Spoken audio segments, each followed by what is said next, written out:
tempat kalau sudah dengan satu badan dengan ini.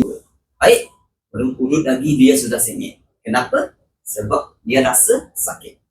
Baik, urut dia. Tengok. Ini tempat walaupun dengan tengok kaki dia. Tengok.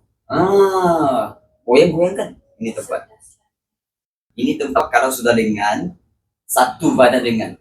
Ini saya tekan kalau sudah dengan dekat bahagian peha, dekat bahagian pinggang, mesti juga tempat ini. Ini adalah paling simple punya cara urut. Selepas sudah urut, ini tempat sudah masukkan dari tarik. Aman paling penting. Sebab ini tempat dia akan menyebabkan kita sakit pinggang. Lama-lama kalau lelaki pinggang sakit lah, dia tak boleh kuat, betul tak? Ini sebab ini tempat urut. Ini tempat. Ini tempat kena betul-betul urut kau.